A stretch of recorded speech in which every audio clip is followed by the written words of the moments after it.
Hey there! Welcome back to Reddit Dating, best channel for cheating stories. Make sure to like and subscribe the channel for more spicy stories. My 34 male wife 30 female left me after 5 years of marriage for another man. After a few weeks of living together, he mentally, emotionally, and physically abused her. She left him and now doesn't want to move forward with our divorce. I found out about a month and a half ago that my wife of 5 years had been having an affair with a man she had dated back in high school. After I found out, she apparently decided our relationship wasn't worth trying to fix and moved in with him. We don't have any children, so I immediately began divorce proceedings. My wife's new relationship disintegrated quickly. My buddy is cop, and within 2 weeks of her moving in with me, he was telling me they were getting calls nearly every night from the neighbors with reports of them screaming at each other, hitting each other, etc. It all came to a head a week ago.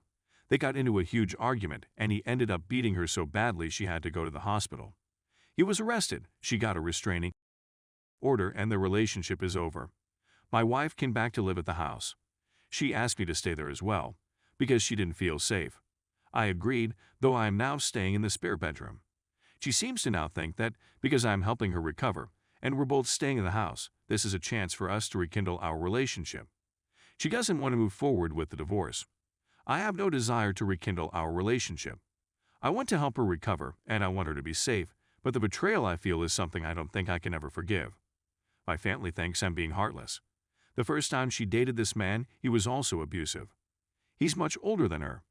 My sister says that my wife cheated on me because this guy manipulated her when she was young and now she's brainwashed by him. I don't want to be, and my wife was a victim. Which is why I want to do whatever I can to get her back on her feet. But I still want a divorce. She would tell me she was taking her mother to the doctor when she was going to this random guy's house during a pandemic and cheating on me. I can't get that out of my head. But my family just keeps telling me that we have to get through this together. My mother keeps telling me that this was the worst part of our vows. This wasn't what I had in mind when I said them. Am I being heartless? Story 2. I 25 male caught my wife 24 female cheating 4 days ago. In order to add some perspective, my wife and I met when we were around 10 years old and fell in love. Our feelings for one another have existed since we were children, but it wasn't until we were 18 that they developed into something serious. I knew she was head over heels in love with me, and I knew she was head over heels in love with me, so the only logical next step was marriage. On Valentine's Day, when we were both 21, I proposed to her over a weekend getaway, and the rest, as they say, is history. We both have decent occupations, nice, well-kept homes, no children, a nice group of friends, and polite families, which allows us to make ends meet. Everything, in my perspective, was excellent. When I was looking through her phone, I came across the evidence of her infidelity. I spotted her sending SMS to a man from her place of employment. Despite the fact that this was not overt flirtation, it struck me as strange and provocative. During the course of the day, he would say things like, "I've had such a long day at work," and she would say things like, "I've had such a long day at work."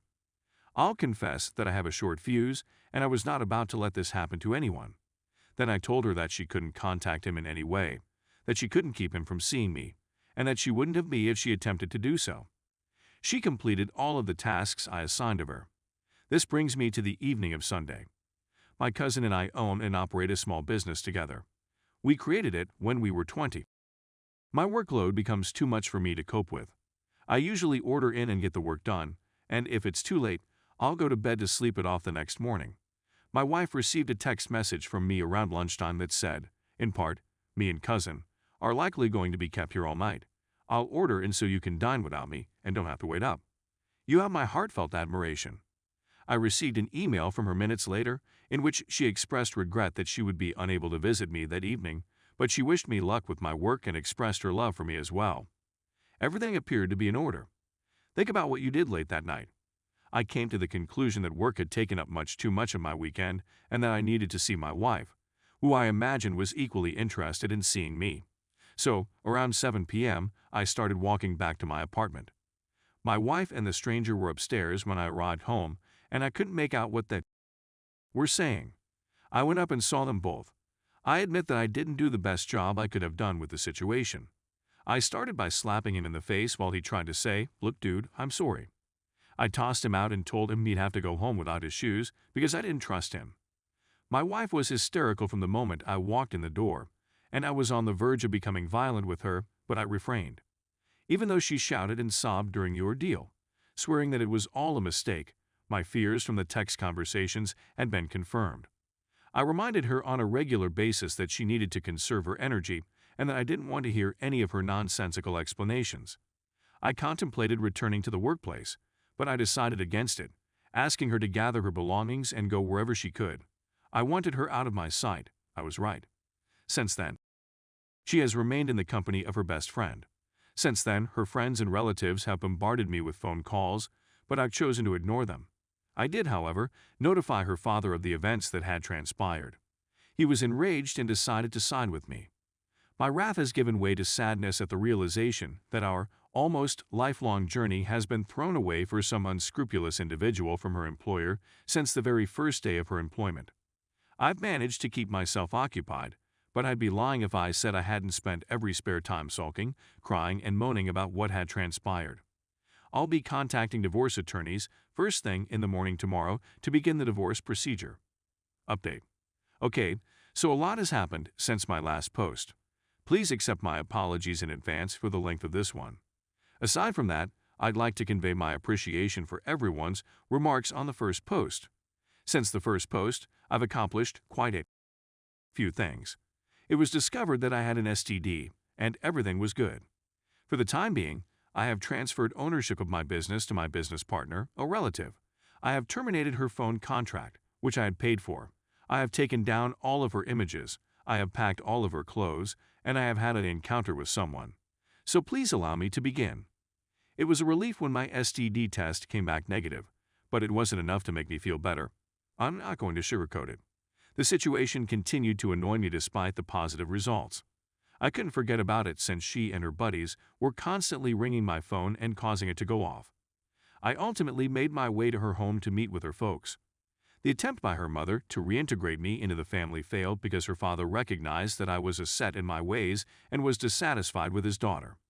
This occurred approximately 2 days after the original post. I like her father, and I believe we'll stay in touch because we're both straightforward men who understand one another's perspective. My admiration for him has always been strong, and it's a shame that his daughter is stopping me from officially being his son. I didn't respond to her friends, who had contacted me more times than I could count in the previous week. Because I spent so much time with my friends and family, it was a big assistance. In the afternoon, I invited a friend to my place, where we spent a couple of hours shooting her and removing all of her stuff from the house. This was quite relaxing for me, and it gave me the impression that I was erasing a stain from my life. It turned out to be significantly more effective than I had imagined. Divorce proceedings have commenced, but I am concerned that I will have significant difficulties getting her to sign the necessary forms and so on. I've already signed away my ownership interest in my company, so she won't be able to get her hands on it. As you all requested, I've avoided all communication with the exception of legal counsel. I contemplated whether or not to use the man's wife as leverage in the event that he attempted to bring charges against me. I laid hands on him when I caught him in my home. Finally, I reasoned, why not, and messaged her on Facebook. She responded immediately. She initially believed me, but later stated that he informed her that this was a lie. Simply displaying the doorbell footage of him approaching and being let out without his shoes was all I needed to do to convince her to believe me. No way in hell do I believe he is still happily married. It's time to move on to the next chapter. My mother assumed that I would like attending the Christmas party at her place of employment. Because I hadn't gotten out since the incident and needed a break, I decided to go for it. I went and was introduced to the daughter of one of her coworkers, which was a pleasant surprise. We struck up a conversation and left the party together, but we did not go out that evening. Our friendship began when she visited us a couple of nights before Christmas Eve. It took us numerous attempts to get her up, and she ended up staying for 2 nights. Despite the fact that she is not a love-at-first-sight alternative for my wife, she is a pleasant woman who is undoubtedly keeping me company at a time when I most need it. Because I'd been spending Christmas with my so for a while, it was more difficult than I anticipated, but having my family around me, feeding and watering me, made a significant difference. In general, I believe I'm coping significantly better than I anticipated with my situation. I just wanted to express my gratitude to everyone who has reached out to me, everyone who has left a kind comment, and everyone who has been through a similar scenario, and has managed to remain strong throughout. Story 3. Caught my wife 24 female of 2 years about to cheat with my 30 male best friend 30 male. To try and make this as short as I can, first a little background info. I met my wife, let's call her Jess, 6-7 years ago. Been friends never anything more until we both got out of really bad relationships. We were there for each other and all that. We became closer and eventually started dating. Dated for a little over a year. Then she got pregnant. We had a boy and decided to get married shortly after. Everything was going well. I know we were both at fault. I had trust issues after we had been together for a while. She told me about her past and her last 2 BFs she cheated on. I completely trusted her up to that point, and that shook me, but I tired to not let it affect anything. Jess has a long history of depression, anxiety, agoraphobia, along with being raped by her uncle. These were things that I was helping her with while seeing a therapist. To my part of the downfall of all of this, my family has a long history of depression, never knew any of this until just a couple nights ago. I never knew it was getting worse with me cause everyone chalked up my personality, changing to the fact I work 2 jobs, 6 days a week. My wife really only works weekends, occasionally a few hours during the week. I am currently seeking help dealing with it and getting over her past. Now for my friend Tim. Long before me and Jess ever got together, Tim made many attempts to come between Jess and her BF at the time. Jess shot him down and blocked his phone number and all social media. I never knew any of this until after me and Jess were together. When we have BBQs or gatherings, Tim would always be standoffish and ignore her. When we announced that Jess was pregnant, the only thing he had to say was, "Need a coat hanger." He then followed that up by talking to everyone about Jess. We had a blow-up and never spoke for just under 2 years.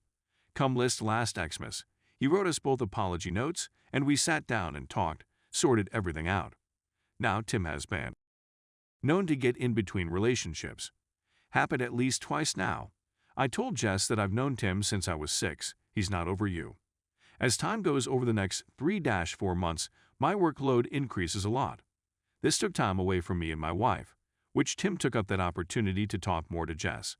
I started having issues with it when she would be ill till 12 a.m., talking him and texting him non-stop all day, ignoring our son. I told her after looking at the phone bill and seeing that she's texted him 1,500 times in 4 days that things need to change. They never did. Wherever we went, she would be right there texting him. My suspicions grew that this was more than friendly talking until last night, when they went out together for driving lessons with my wife that would take only a couple hours. They left at 2, and by the time 10 p.m. came around I got suspicious. I used the Find My iPhone app and saw where they had parked the car, a known spot to up at. So I decided to investigate. Opened up his car door and they were both naked in his back seat. I'd gotten there right before anything worse happened. On cops come, I tell Tim to stay away and never contact any of us again. We go back home, wife feels like, and is a mess. I'm lost and not sure what to do. I told her we will do marriage counseling and see a therapist for each of us. This turned out longer than I wanted, but the venting helps. I guess right now, I just want outsider's perspective. I love my wife still, but is this worth fixing?